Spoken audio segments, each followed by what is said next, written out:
Good morning. कैसे हो बेटा आप सभी? 11th क्लास के स्टूडेंट्स से बात कर रहे हैं आज हम। और जैसा कि आप सभी को पता है, भारतीय संविधान की बेटा हम बात कर रहे हैं, जो कि आपके सिलेबस से संबंधित है। और भारतीय संविधान के बारे में हमें सबसे पहले जानना है। तो प्यारे बच्चों, तैयार हो जाइए। हम जो पढ़ने जा रहे हैं वो भारतीय संविधान पढ़ने जा रहे हैं। भारतीय संविधान, भारतीय संविधान। तो संविधान क्या है?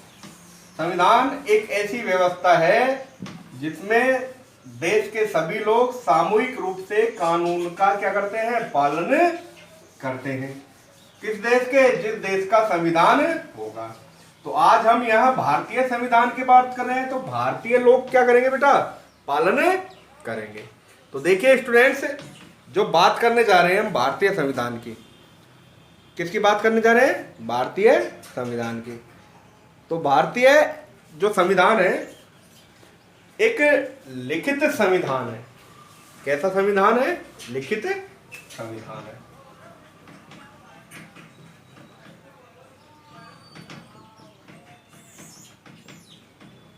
भारतीय संविधान। तो भारतीय संविधान एक लिखित संविधान है। भारतीय संविधान में हमने जाना कि भारतीय संविधान की शुरुआत कब हुई, अर्थात भारतीय संविधान सभा की पहली बैठक कब हुई थी।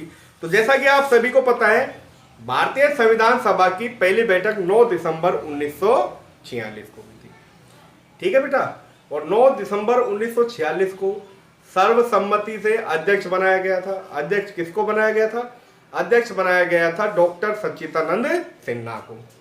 किसको बनाया गया था बेटा? डॉक्टर सच्चिदानंद सिन्हा को अध्यक्ष बनाया गया था।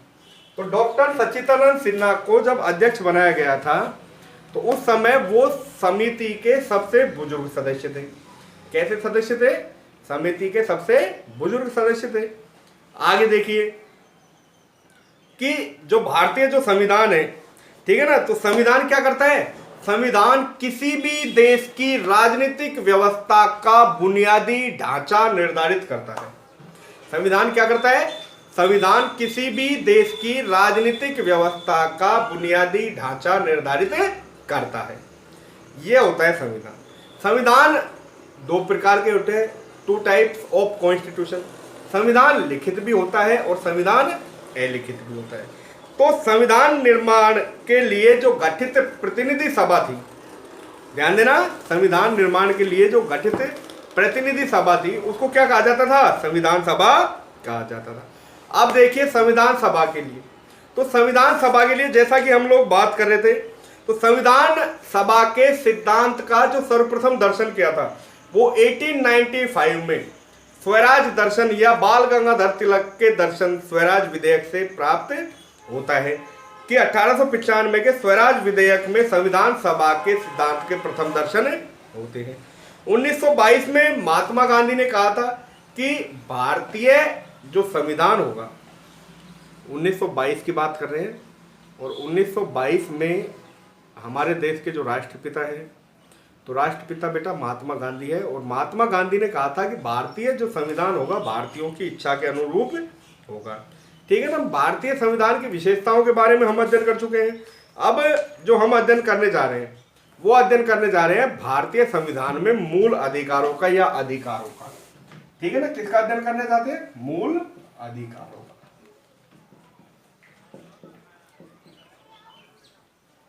तो जैसा कि आप सभी लोग जानते हैं, इंग्लिश में इन्हें फंडामेंटल राइट्स कहा जाता है। क्या कहा जाता है प्यारे बच्चों? Fundamental rights. तो मूल अधिकार वे अधिकार हैं, मूल अधिकार वे अधिकार हैं, ध्यान देना बेटा, मूल अधिकार वे अधिकार है जो व्यक्ति के सर्वांगीण विकास के लिए,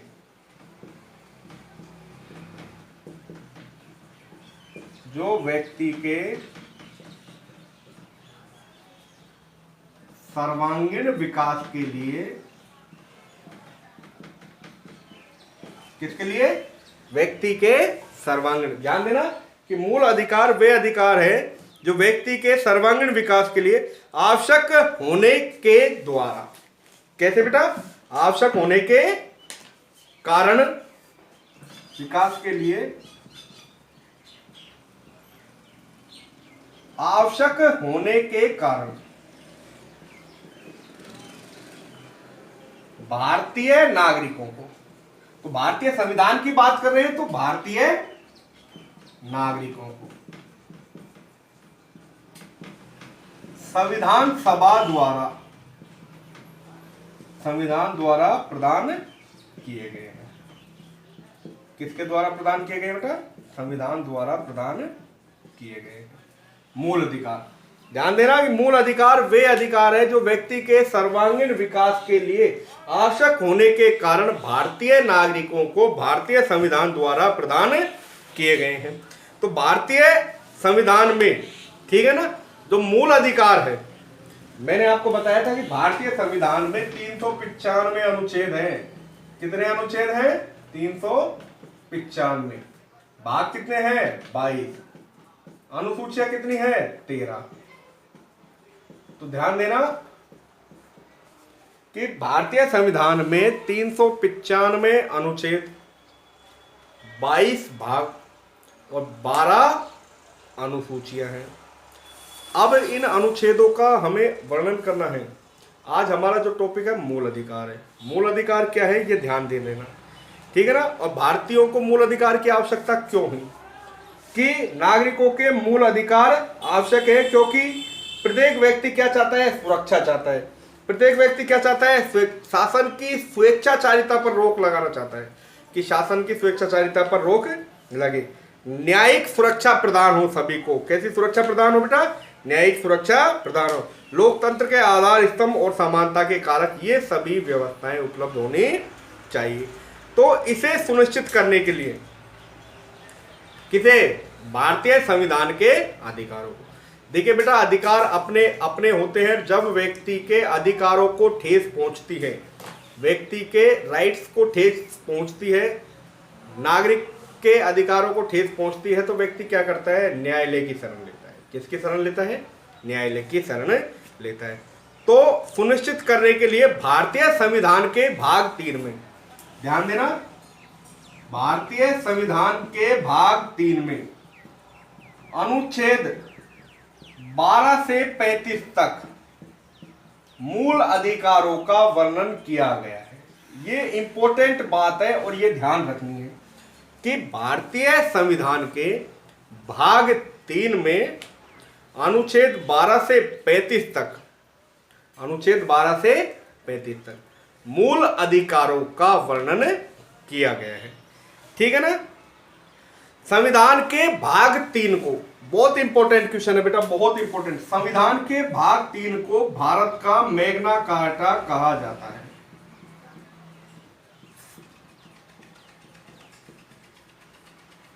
तो देखिए, संविधान के भाग 3 को क्या कहा जाता है? भारत का मैग्ना कार्टा कहा जाता है कि एक पत्र है जिस पर विद्वानों ने क्या किए हैं? हस्ताक्षर किए हैं।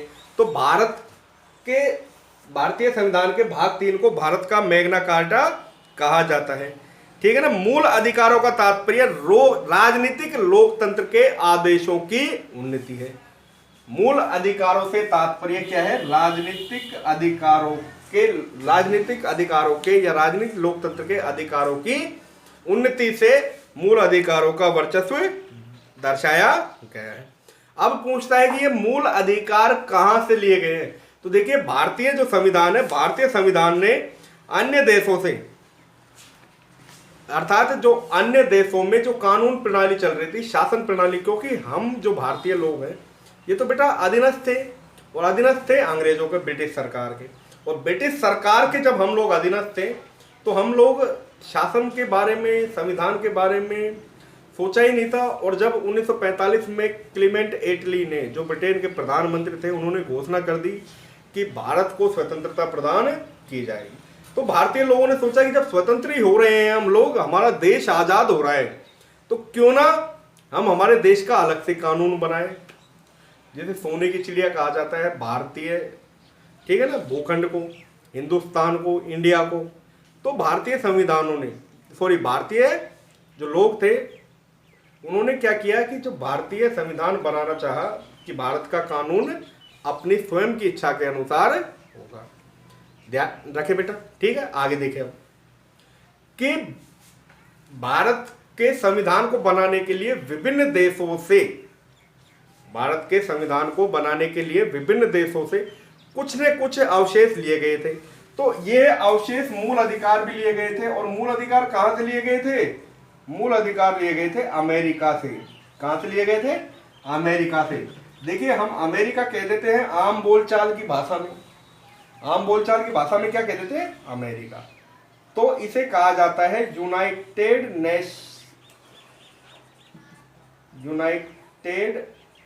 State of America. ठीक है बेटा, अर्थात यूएसए। संयुक्त राज्य अमेरिका भी कहा जाता है। क्या कहा जाता है प्यारे बच्चों? संयुक्त राज्य अमेरिका भी कहा जाता है। ठीक है ना, हम तो सिर्फ किस नाम से जानते हैं? अमेरिका के नाम से।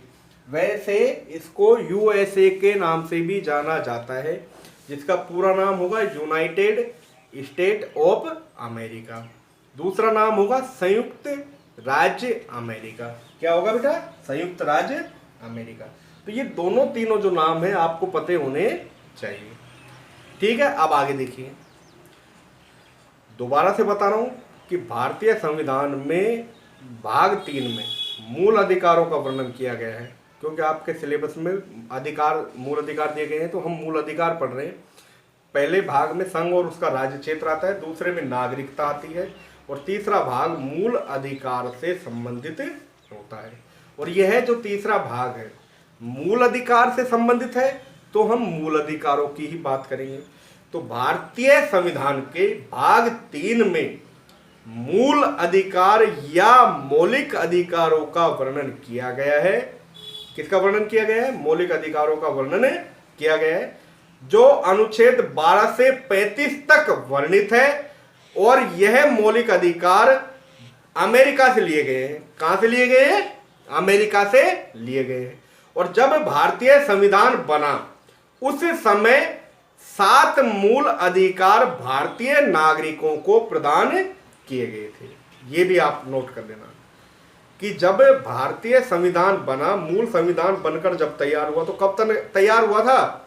26 नवंबर 1949 को।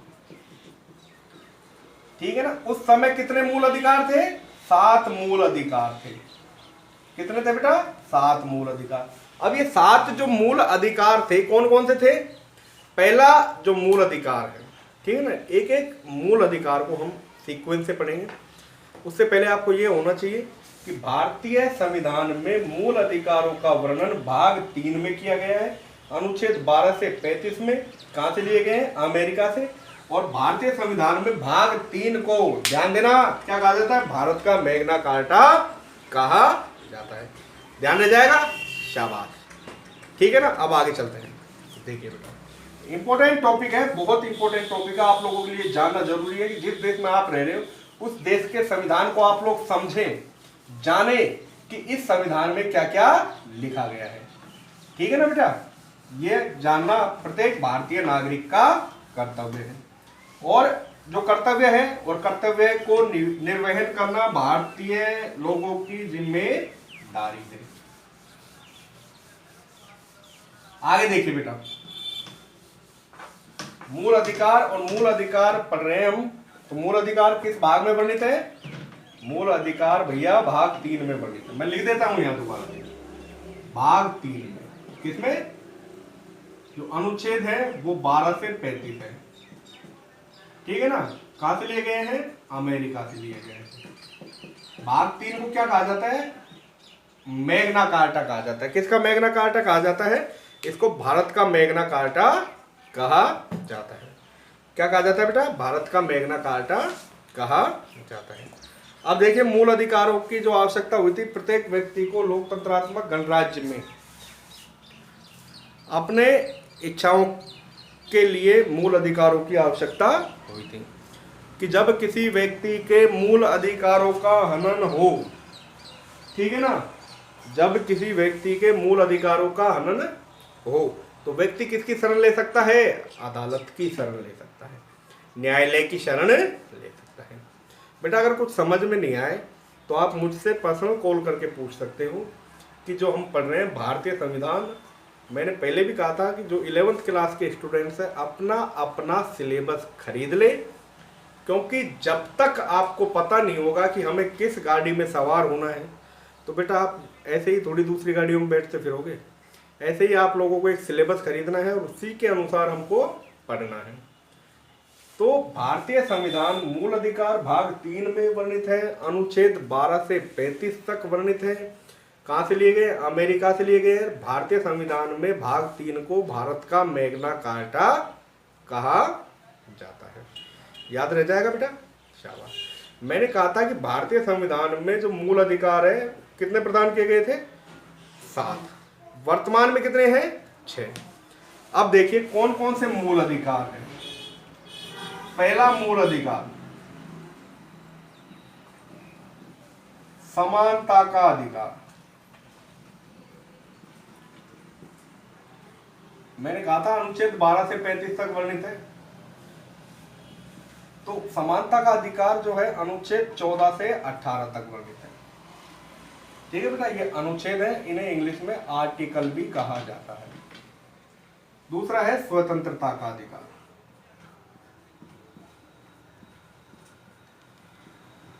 अनुच्छेद 19 से 22 अधिकार है, ये समझ लेना। तीसरा है शोषण के विरुद्ध अधिकार। नोट करते चले आप भी, जो याद रहे बेटा। अनुच्छेद 23, 24। चौथा जो आएगा वो आएगा धार्मिक स्वतंत्रता का अधिकार। कौन सा आएगा? धार्मिक स्वतंत्रता का अधिकार। तो ये आएगा अनुच्छेद 25 से 28 तक। पांचवा आएगा संस्कृति व शिक्षा का अधिकार।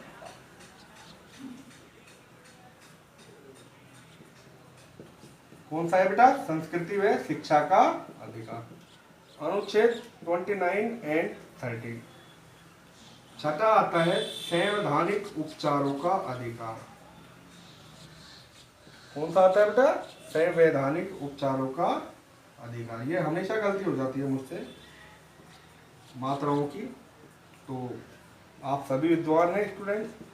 अनुच्छेद 32। अब ये जो अनुच्छेद बीच में छूटे गए हैं ना, इन अनुच्छेदों को भी दर्शाया गया है, परंतु मूल अधिकारों में ही है, परंतु इनका उल्लेख कार्यों में नहीं दर्शाया गया। आप तो कह रहे थे सर कि 7 मूल अधिकार है, आपने तो यार 6 ही लिखवाए हैं।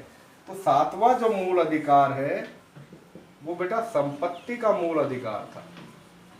किसका था? संपत्ति का मूल अधिकार। तो जैसे कि मूल अधिकार ये 6 हैं और मैं बता रहा हूं 7, तो मूल अधिकार हैं ये भारतीय नागरिकों को प्रदान किए गए हैं और इसमें सभी को समान रूप से स्वतंत्रता मिली गई है, समान रूप से अधिकार मिले हुए हैं। ठीक है, तो समान रूप से जो अधिकार मिले हुए हैं सभी व्यक्तियों को, उन व्यक्तियों को बेटा 6 प्रकार के मूल अधिकार तो समान रूप से। अब ये बताइए सभी व्यक्तियों के पास संपत्ति एक जैसी होती है क्या? मुझे तो ये बताइए आप लोग, होती है क्या? नहीं होती। किसी के पास ज्यादा होती है तो किसी के पास कम होती है। संपत्ति समान नहीं होती, इसलिए इस संपत्ति के अधिकार को मूल अधिकारों की श्रेणी से हटाकर कानूनी अधिकारों की श्रेणी में रख दिया गया है। किसकी श्रेणी में रख दिया गया है? कानूनी अधिकारों की श्रेणी में रख दिया गया है और अनुच्छेद 300 के में इसको वर्णित किया गया है। कौन से अनुच्छेद में वर्णित किया गया है? अनुच्छेद 300 के में इसको वर्णित किया गया है। तो ये ध्यान रहना चाहिए बेटा आप लोगों को कि कितने अधिकार प्रदान किए गए थे? 7। वर्तमान में कितने हैं? 6। कौन कौन से हैं? पहला है समानता का अधिकार। सभी व्यक्तियों को समान रूप से, समानता का अधिकार प्रजातंत्र का आधार स्तंभ है और सभी व्यक्तियों को समान रूप से अधिकार मिलने चाहिए। कानून के समान, नौकरियों में समान, ठीक है ना, भेदभाव किसी के साथ नहीं होना चाहिए। छुआछूत, उपाधि वगैरह जितने भी आते हैं ना, स्पृश्यता वगैरह, ये सभी समानता के अधिकारों की श्रेणी में आते हैं। इन अनुच्छेदों का वर्णन है, ये पढ़ेंगे हम, और एक एक चीज को पढ़ेंगे बेटा, डिटेल से पढ़ेंगे, ठीक है ना, एक एक चीज पढ़ेंगे, डिटेल से पढ़ेंगे। समानता का अधिकार, समानता का अधिकार जो है प्रजातंत्र का आधार स्तंभ है। भारतीय संविधान में जो इसके उपबंध है वो अनुच्छेद 14, 15, 16, 17 एंड 18। दूसरा जो अधिकार आता है स्वतंत्रता का अधिकार आता है बेटा। कौन सा अधिकार आता है? स्वतंत्रता का अधिकार आता है, ठीक है ना।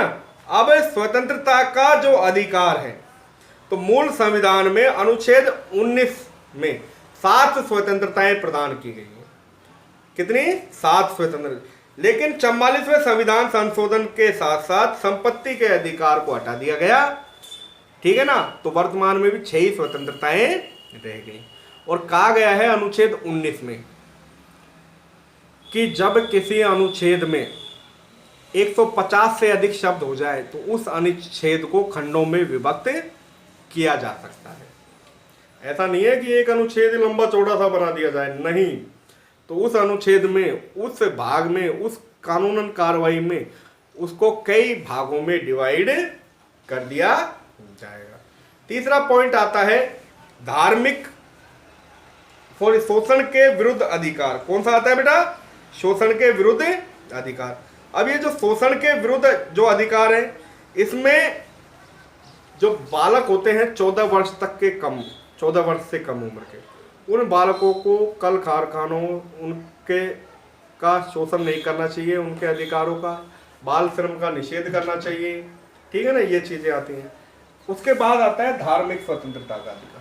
सभी व्यक्तियों को, भारत एक पंथ निरपेक्ष धर्म निरपेक्ष राष्ट्र है, सभी व्यक्तियों को धर्म के मामले में स्वतंत्रता प्रदान की गई है।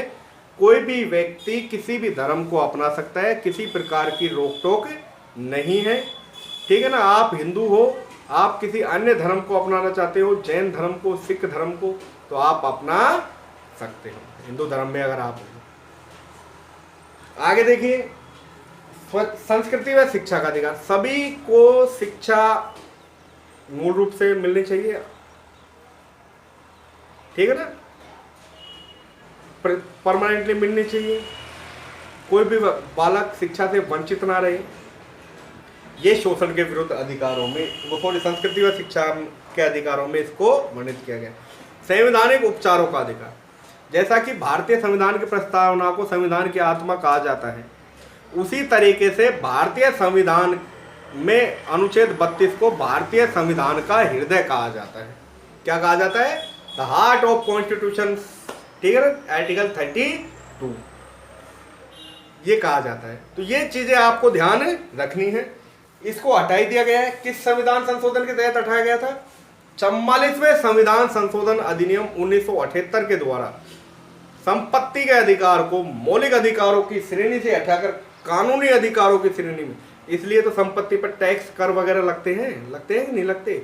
आय से अधिक आपके पास अगर संपत्ति है, आय से अधिक कि आपकी आय है 10,000 रुपये प्रति माह, आपके पास संपत्ति जुड़ रही है 10 करोड़ की, तो आय से अधिक अगर आपके पास संपत्ति है तो उस पर गवर्नमेंट मुख्य रूप से है ना क्या लगा सकती है? टैक्स लगा सकती है, ठीक है बेटा।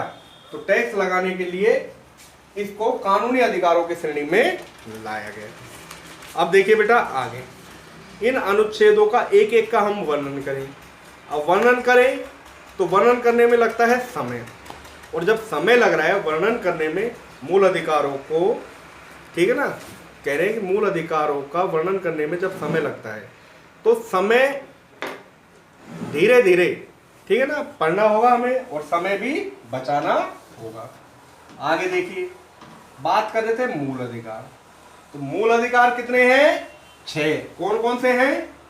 पहला है समानता का अधिकार। कौन सा है? समानता का अधिकार, अनुच्छेद 14 से 18, ठीक है ना, अनुच्छेद 14 से 18 कौन सा है बेटा? समानता का अधिकार। दूसरा है स्वतंत्रता का अधिकार, अनुच्छेद 19 से 22। तीसरा है शोषण के विरुद्ध अधिकार, अनुच्छेद 23-24। धार्मिक स्वतंत्रता 25 से 28, संस्कृति व शिक्षा संबंधी अधिकार अनुच्छेद 29 से 30। ठीक है ना। तो ये चीजें जो आज हमने बात की है ये आपको याद रहनी चाहिए।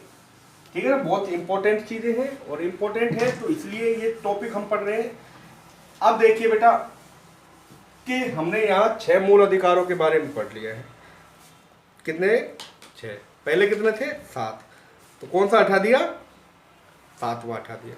अब ये 7वां हटाया, क्यों हटाया भैया? क्योंकि ये 7वां इसलिए हटाया गया है कि ये कानूनन अधिकार की श्रेणी में आता है और 6 है वो बेटा राजनीतिक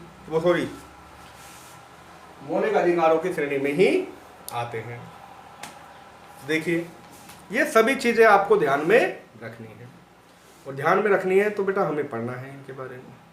अब आगे देखिए आप लोग कि भारतीय संविधान जिसे इंडियन कॉन्स्टिट्यूशन कहा जाता है, यह संविधान भारतीयों के लिए है, भारतीयों की इच्छा के अनुरूप है और इस संविधान में देश की सारी कानून व्यवस्था को सुचारू रूप से संचालित किया गया है और प्रत्येक व्यक्ति का धर्म बनता है कि वह व्यक्ति भारतीय संविधान के नियमों की पालना करे।